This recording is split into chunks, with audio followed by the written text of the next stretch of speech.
Au summum de la guerre froide, le KGB constituait la plus grande police secrète et force d'espionnage de la planète, avec plus de 300 000 agents.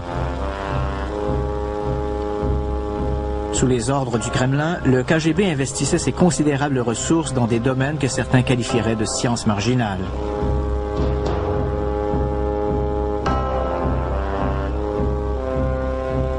Le KGB mena des recherches sur les pouvoirs de l'esprit. Il effectua des expériences pour tester la possibilité de regrouper des intelligences grâce au contrôle de l'esprit.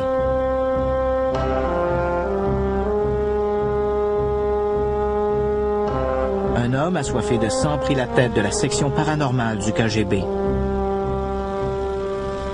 Les recherches du KGB sur les phénomènes paranormaux avaient débuté dans les années 1920 avec la création d'un laboratoire spécial appelé Chambre Noire. À partir du milieu des années 1930, les médiums russes avaient été persécutés sous le régime de Staline. Gleb Boki, qui était en charge du phénomène paranormal pour le KGB, était un personnage sinistre et cruel, dont on disait qu'il buvait du sang humain. Le KGB avait mené des études sur des armes psychotroniques, sur des prisonniers condamnés à mort et sur les dissidents politiques.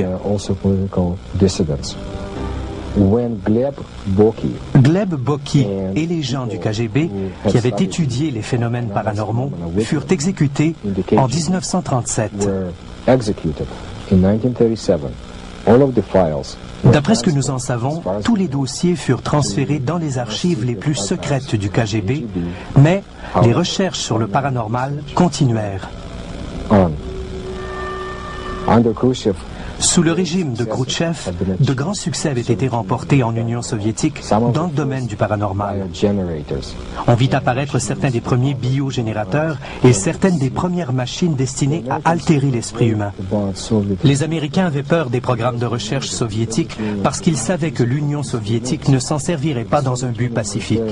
Le but de l'Union soviétique était de remporter la victoire en dépassant les États-Unis. Le Kremlin s'intéressait également beaucoup aux ovnis. Il espérait que le résultat de ses recherches sur les engins extraterrestres permettrait d'améliorer le design aéronautique.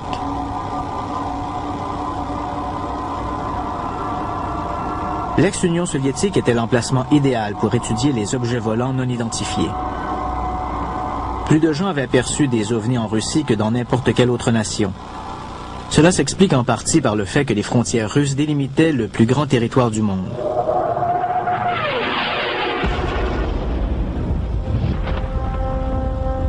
Le cas d'OVNI le plus captivant est connu sous le nom d'incident de Dalnagorsk.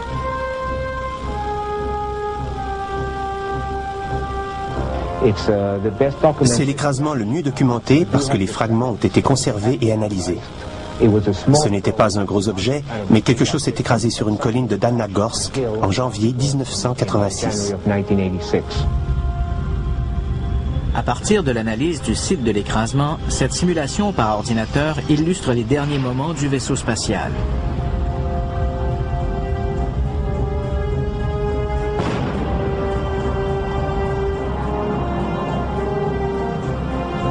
En faisant dérouler la cassette au ralenti, on comprend mieux pourquoi la forme de soucoupe est tellement présente dans les témoignages de gens qui disent avoir vu des ovnis.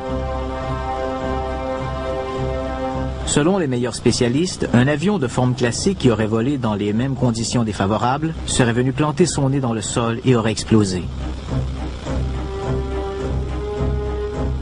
Tandis que la forme de soucoupe permet au vaisseau spatial de rebondir en faisant des tonneaux.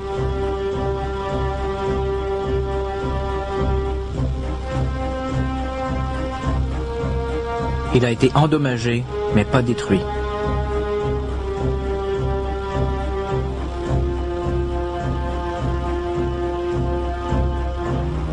Les producteurs ont obtenu de la mafia russe cette séquence secrète et exclusive du KGB.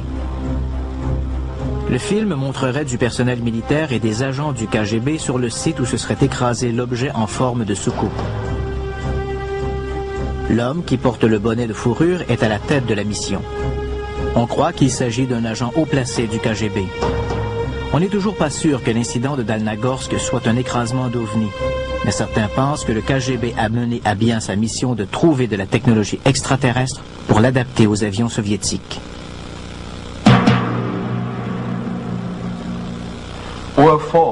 Les ovnis, le paranormal et le projet ISIS faisaient partie de la stratégie du Kremlin pour atteindre la supériorité militaire.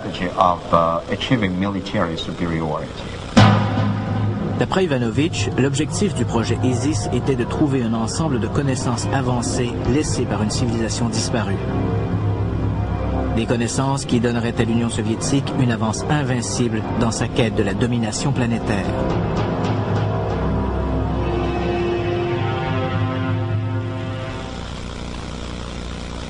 L'une des légendes qui perdure en Égypte veut que quelque part dans ce pays, peut-être à l'intérieur de la Grande Pyramide ou dans une tombe perdue, se trouve une chambre des connaissances qui contient la sagesse des dieux venus des étoiles.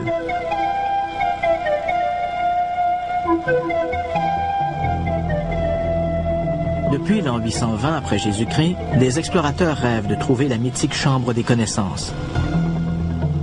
Le cheikh Abdullah al-Mamoun a été le premier à pénétrer dans la Grande Pyramide.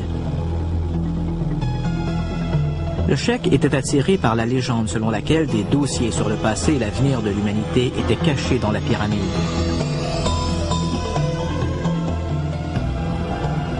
En inventant des histoires d'or et de trésors, le cheikh amena ses hommes terrifiés à marcher dans les couloirs.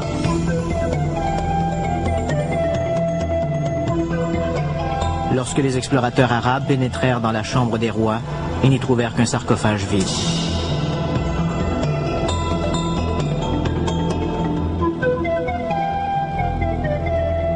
Certains pensent que s'il existe une chambre de l'ancienne sagesse, elle doit se trouver sous la Grande Pyramide.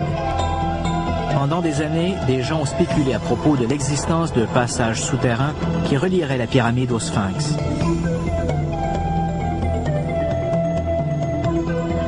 De récentes recherches sismiques sous-entendent l'existence d'une caverne mystérieuse qui ressemblerait à une chambre et se trouverait sous le Sphinx.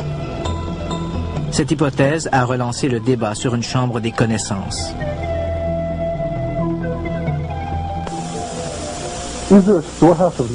Est-il un entrepôt de connaissances qu'auraient laissé derrière eux d'anciens visiteurs? Il semblerait que oui.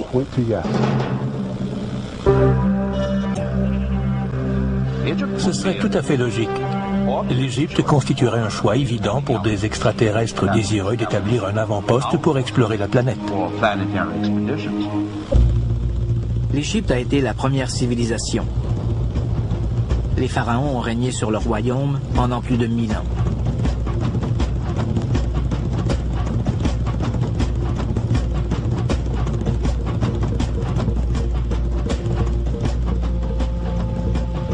Qui étaient ces gens mystérieux? D'où tenaient-ils leur pouvoir et leur richesse? Où ont-ils trouvé leur sagesse? L'objectif de cette mission était de trouver les connaissances laissées par une culture avancée qui existait avant l'histoire égyptienne traditionnelle. L'équipe d'archéologues était composée d'égyptologues de l'Académie soviétique russe des sciences. C'était l'une des meilleures écoles de cultures anciennes du monde entier.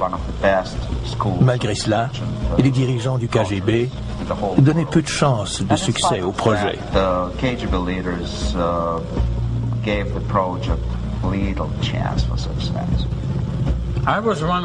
J'ai été l'un des premiers que le KGB a recruté.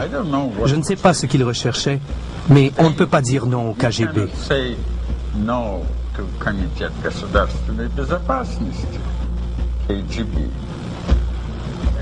On reçoit des ordres auxquels on doit obéir. J'ai recommandé de commencer à travailler sur le plateau de Gizeh. Un voyage en Égypte rend humble. Les vieux monuments projettent toujours leur ombre élancée sur les œuvres des hommes. Le complexe de Gizeh inclut la grande pyramide de Khéops. Celle de Mykérinos se trouve à proximité. On peut encore voir certains des temples mortuaires.